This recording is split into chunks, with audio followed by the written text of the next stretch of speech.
Alright, Shalom. First and foremost, I want to give all honor and glory to Yahweh, by Hashem Yahweh Shai. I want to give double honor to the apostles of GMS, and I also want to say salutations to the elect. I'm Zahab, GMS Mississippi Camp, Spirit Wind Judah. Alright, and today I want to go into a topic entitled Dietary Law, Things to Consider. Alright, I got this idea from a movie. Alright. Before the movie came, I had these ideas in my mind, but to make a long story short, there was a movie called Green Pastures. I'm quite sure you brothers are familiar with it. It depicts the Most High as a so-called black man. But in the movie, a young boy asks an older man, did they have something back during the time of Adam and Eve that they have now? And the old man replied, son, they didn't have that back during the time of Adam and Eve. You have to fix your mind. You got to fix your mind. So when it comes to the dietary law and the things pertaining to it, you have to fix your mind, so to speak, meaning you have to put things into perspective. Well, I say that because a lot of brothers, a lot of men coming into this truth, they may have a base understanding of things. And that's okay, because, if you knew, that's expected. Like, yeah, you're not supposed to eat pork.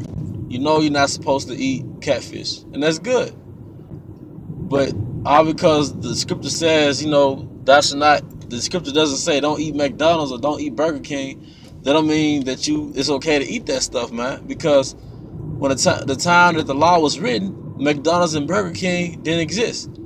High fructose corn syrup didn't exist. All right, gluten wasn't in food. MSG didn't exist. That's why I came out saying you have to fix your mind when you read the scriptures, put things into perspective, man.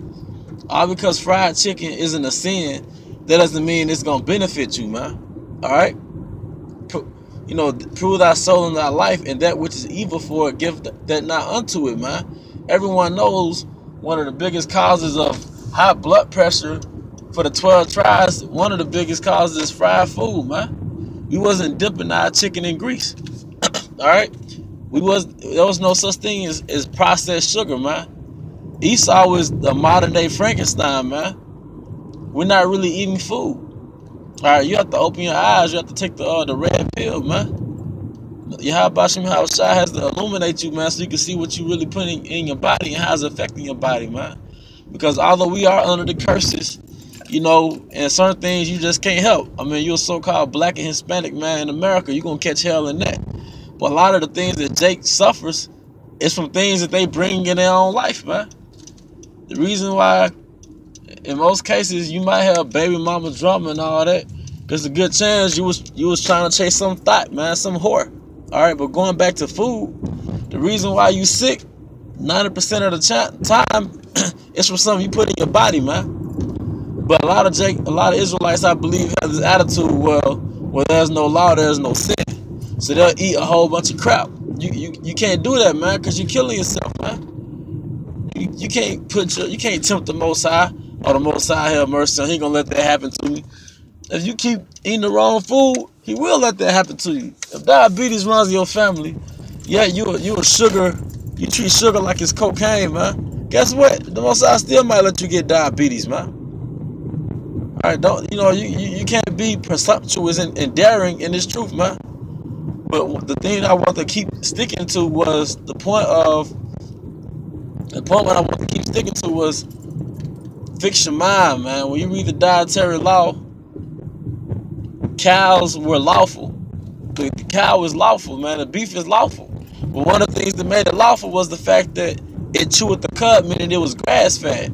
All right, so the cow was lawful. One reason was because it was grass fed. Because the grass cleanses out its digestive system, man. But now in America, most places feed cows corn, which totally messes up the digestive system, which when you eat that beef, it messes up your digestive system, man. Alright? That's why I say stay away from red meat, man. Elder Taza Dakba went into that in one street lesson, man. Alright? So fix your mind, Don't pile up on beef like that. Now you know why. Now you see why. If you did. What else, man? Like I said, fried food. They fried in vegetable oil, man. Most places fry food and the cheapest oil, which is vegetable oil, and Crisco and all that stuff, right? But you know how Crisco looks when it solidifies, like you pour it in the cup by the stove and it solidifies? That's exactly what it's doing in your arteries. This is exactly what it's doing in your blood vessels. It's clogging up your arteries, which is thinning out your blood flow, which is shortening your oxygen supply going to your heart and to your brain. Now you got a short supply of oxygen going into your heart. All right. And now you see why you get a heart attack, a heart failure, anything, man. Because trans fat solidifies in your body, man. All right, that's what makes you fat, trans fat. All right. So, another thing, it's no sin to eat chicken. It's not a sin to eat chicken. We can eat chicken, right? But guess what? Going back to the grease, you dump it in the pile of grease. You Southern Kingdom Israelites, y'all over season it, man. Go on a fast or a cleanse or detox and turn around and eat somebody's fried chicken, man. You'll damn near regurgitate that stuff, man. All right. So you over season it, and then if you look at how your chickens were manufactured, that's the point. They were manufactured, man. They weren't raised or grown. They were manufactured as though it was a product on the assembly line, man. So they give it steroids because of supply and demand. All right. They give this chicken steroids because of supply and demand. Then it's overcrowded with other chickens. It's in a facility that's overcrowded with other chickens, right? And then the chickens are defecating amongst each other, causing bacteria. So what do? They inject the chicken with antibiotics to keep the chickens alive. So you got chickens pumped with steroids to make them grow faster, to push them out because of supply and demand. But then they give it antibiotics to keep it alive, man. All right. And guess what? You turn around and eat that same bird, man. And then they turn around. The only time you would eat a chicken that's halfway decent is if you go to a store and pay twice as much because it didn't have antibiotics in it, or it was grass fed. All right. Same thing with eggs, man. There's no law against. It's no sin. There's no law against eating eggs. But the chickens are hatching those eggs. Those hens are hatching those eggs. And the only time you can have some decent eggs if you know a local farmer, or it says on the carton, pasture-raised eggs. All right, that's why the eggs are brown, because when hens actually are raised in the pasture and they eat insects and everything else, it melanates their eggs, man. It gives melanin to it. So that's how the egg's supposed to look, man. But they're not supposed to come out all white. And the last thing to consider, this is how you know America is not on quality, it's on quantity, and you eat poison, man.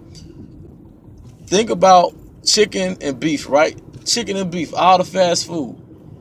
How many McDonald's are there in America? How many Wendy's, Taco Bells, Rallies, Checkers, whatever you want to call it, Sonics in America? You don't know. You can't count them, right?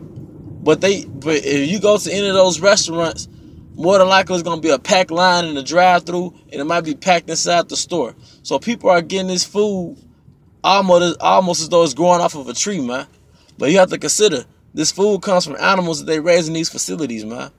So how in the world can you possibly raise that many animals the right way and kill them and sell them at the rate that they're being demanded for, man, at the rate of the demand? It ain't no way possible. So you know that Esau was doing something to give you the illusion that you're buying real food, and you're not, man.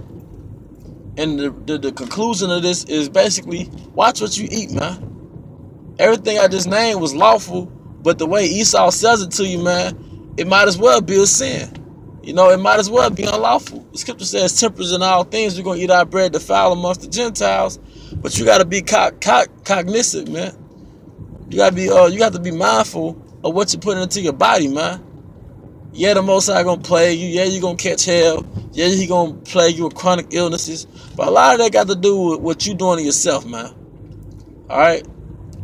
But I'm not going to prolong it, man. I'm going to cut it off right here just to review. Put things into perspective when you read the dietary law. Yeah, it might be lawful, but is it beneficial?